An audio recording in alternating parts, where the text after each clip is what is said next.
नमस्ते नमस्कार जय हिंद दोस्तों, स्वागत है आपका आपके अपने प्लेटफॉर्म भीष्म आईएएस में। और आज हम आपके साथ बिहार स्पेशल से संबंधित कुछ महत्वपूर्ण प्रश्नों को डिस्कस करने वाले हैं। तो चलिए शुरू करते हैं। हमारा क्वेश्चन है कि 2011 की जनगणना के अनुसार भारत तथा बिहार की जनसंख्या घनत्व कितनी थी। तो 2011 की जनगणना के अनुसार भारत की जनसंख्या घनत्व जो थी वो 382 और बिहार की जनसंख्या घनत्व 1106 थी। तो 2011 की जनगणना के अनुसार भारत की जनसंख्या घनत्व 382 और बिहार की जनसंख्या घनत्व 1106। बिहार की जनसंख्या घनत्व जो है वो 1106 थी। कितनी थी? तो भारत की 382 और बिहार की जनसंख्या घनत्व 1106। और बिहार की जनसंख्या घनत्व 1106। चलिए चलते हैं नेक्स्ट क्वेश्चन पे। अगला प्रश्न है कि 2011 की जनगणना के अनुसार न्यूनतम लिंगानुपात वाला जिला कौन सा था।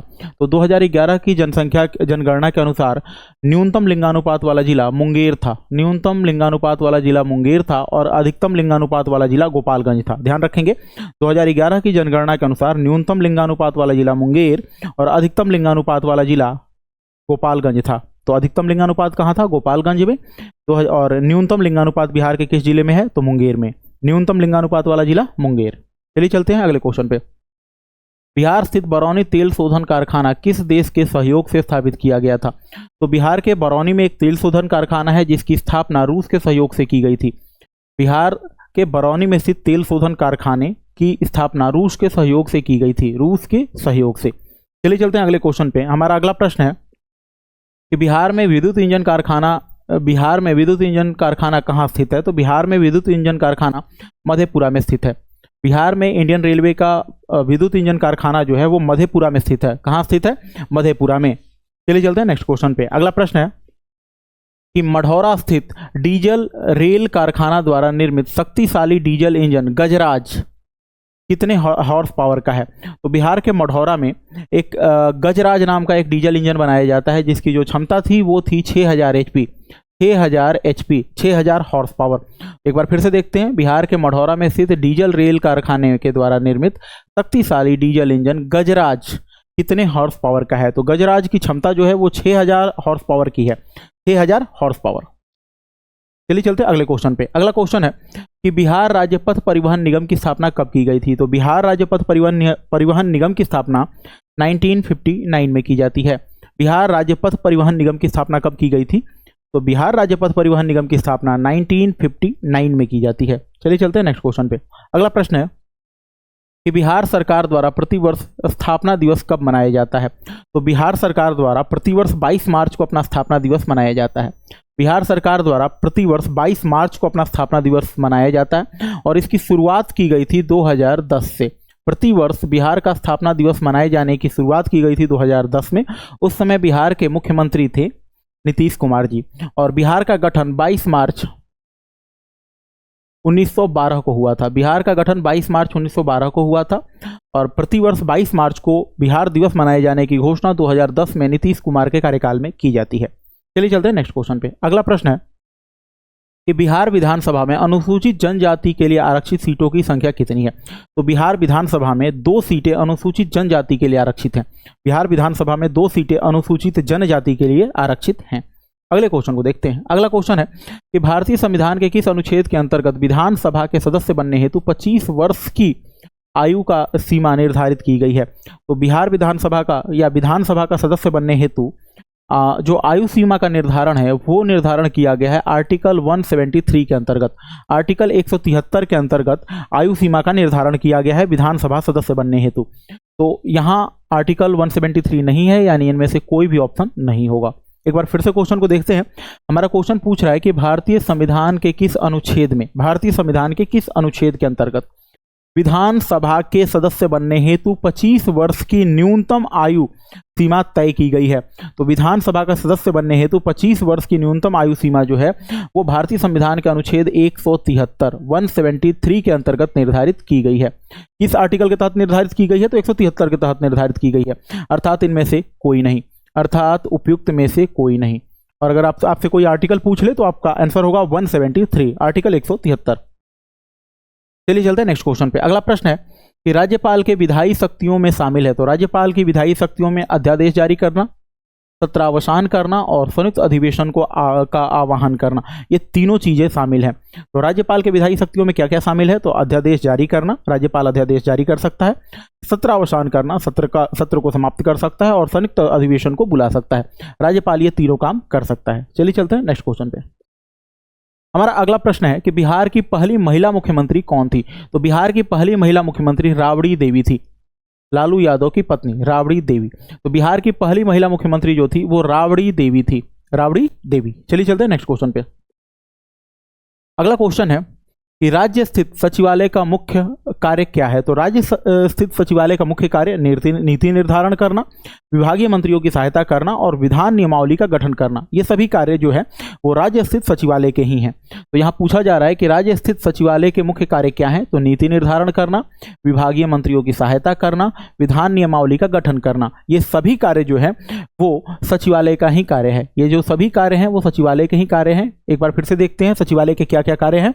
नीति निर्धारण करना, विभागीय मंत्रियों की सहायता करना और विधान नियमावली का गठन करना। ये तीनों कार्य राज्य स्थित सचिवालय के ही हैं। चलिए चलते हैं नेक्स्ट क्वेश्चन पे।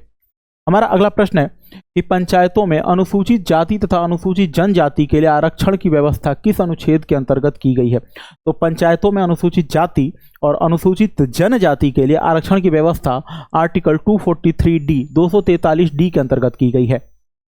अनुच्छेद 243D के अंतर्गत पंचायतों में अनुसूचित जाति और अनुसूचित जनजाति के लिए आरक्षण की व्यवस्था की गई है। आरक्षण की व्यवस्था की गई है। आर्टिकल कौन सा है? 243D। चलिए चलते हैं नेक्स्ट क्वेश्चन पे। राज्य लोक सेवा आयोग, राज्य लोक सेवा आयोग के सदस्यों को निम्नलिखित में से कौन हटा सकता है? तो राज्य लोक सेवा आयोग के सदस्यों को राष्ट्रपति उनके पद से हटा सकता है। राज्य लोक सेवा आयोग के सदस्यों को राष्ट्रपति उनके पद से हटा सकता है। अगले क्वेश्चन को देखते हैं। हमारा अगला प्रश्न है किस वर्ष उर्दू को बिहार की दूसरी राजभाषा घोषित की गई थी? तो बिहार की पहली राजभाषा जो है वो हिंदी है और बिहार की दूसरी राजभाषा उर्दू 1984 में बनती है। बिहार की दूसरी राजभाषा जो है उर्दू वो 1984 में बनती है। तो आपसे पूछा जा रहा है कि किस वर्ष उर्दू को बिहार की दूसरी राजभाषा घोषित किया गया था? तो 1984 में उर्दू को बिहार की दूसरी राजभाषा का दर्जा मिलता है। तो उर्दू को बिहार की दूसरी राजभाषा का दर्जा कब मिलता है? तो 1984 में। और बिहार की पहली राजभाषा कौन सी है? तो बिहार की पहली राजभाषा जो है वो हिंदी है। चलिए चलते हैं नेक्स्ट क्वेश्चन पे। हमारा अगला प्रश्न है कि बिहार में नमक सत्याग्रह की शुरुआत कहां से की गई थी? तो बिहार में नमक सत्याग्रह की शुरुआत चंपारण और सारण से की जाती है। बिहार में नमक सत्याग्रह की शुरुआत चंपारण और सारण जिलों से की जाती है और इसकी शुरुआत 6 अप्रैल 1930 को की जाती है। 6 अप्रैल 1930 को बिहार में नमक सत्याग्रह की शुरुआत चंपारण और सारण जिले से होती है। फिर आप कहोगे कि गुरुजी चंपारण और सारण में कहीं समुद्र तो है नहीं, तो नमक कहाँ से बना? तो बिहार में प्रतीक स्वरूप नमकीन मिट्टी से नमक बनाया जाता है। बिहार में प्रतीक स्वरूप नमकीन मिट्टी से नमक बनाकर गांधी जी के नमक सत्याग्रह को समर्थन प्रदान किया जाता है। तो ध्यान रखेंगे बिहार में नमक सत्याग्रह की शुरुआत कहाँ से की गई थी? तो चंपारण और सारण जिलों से। कब की गई थी? तो 6 अप्रैल 1930 को। 6 अप्रैल 1930 को। और बिहार में ये जो नमक बनाने का कार्य किया गया था किससे किया गया था? तो नमकीन मिट्टी से। नमकीन मिट्टी से। चलिए चलते हैं अगले क्वेश्चन की ओर। अगला क्वेश्चन है किस क्षेत्र से राहुल सांस्कृत्यायन ने 1920 ईस्वी के असहयोग आंदोलन में सक्रिय भूमिका निभाई थी? तो राहुल सांस्कृत्यायन जो है वो अंबारी क्षेत्र में असहयोग आंदोलन को अपना समर्थन देते हैं। राहुल सांस्कृत्यायन जो है वो अंबारी क्षेत्र में असहयोग आंदोलन का नेतृत्व करते हैं। तो यही पूछा जा रहा है कि किस क्षेत्र से राहुल सांस्कृत्यायन, बहुत ही इंपॉर्टेंट नाम है बिहार के लिए, जरा ध्यान रखिएगा। राहुल सांस्कृत्यायन 1920 ईस्वी के असहयोग आंदोलन में सक्रिय थे। तो राहुल सांस्कृत्यायन जो है वो अंबारी क्षेत्र में 1920 ईस्वी में असहयोग आंदोलन में सक्रिय थे और अंबारी क्षेत्र में असहयोग आंदोलन का नेतृत्व भी राहुल सांस्कृत्यायन ने ही किया था। अंबारी क्षेत्र में असहयोग आंदोलन का नेतृत्व राहुल सांस्कृत्यायन ने ही किया था। नाम याद रखिएगा, बहुत ही इंपॉर्टेंट नाम है राहुल सांस्कृत्यायन।